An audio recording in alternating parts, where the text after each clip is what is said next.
So I think the value of taking time in your class to do projects is really important because it's what they're going to take away and actually remember. So not what they're going to remember for the test next week, but what they're going to remember in 5 years. So sometimes you might think, this project's taking too much time, but that project is what's going to sink in. So I did a big credit card project, and I still have kids that come back 5 years down the road and say, I still don't have a credit card because I remembered how much money you lose through that project. So they remembered that because we took the time to do it.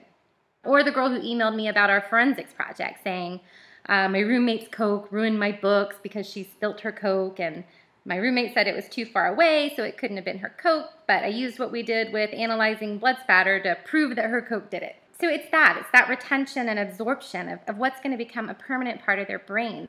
Or at least they remember enough that they can look it up again once they need it. So for me, even if a project's taking a while, they need that time so they can mess up, make mistakes. So like if you give them all the content so that the project itself only takes 2 days, the project goes quick, but then they're not going to retain it because they didn't make the mistakes they needed to form those thoughts. But they need that experience of doing it wrong, which takes time. So then they can do it right, but it's in a way that's meaningful. Then it's not just, oh, Amy gave me these 12 steps and now I'm going to follow those. Then they're just being robotic instead of being in charge of their own learning, and then nothing sinks in.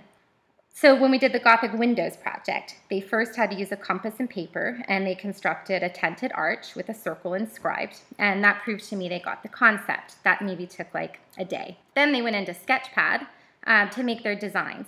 And then to check that they actually constructed the design, I gave their designs what I call the drag test.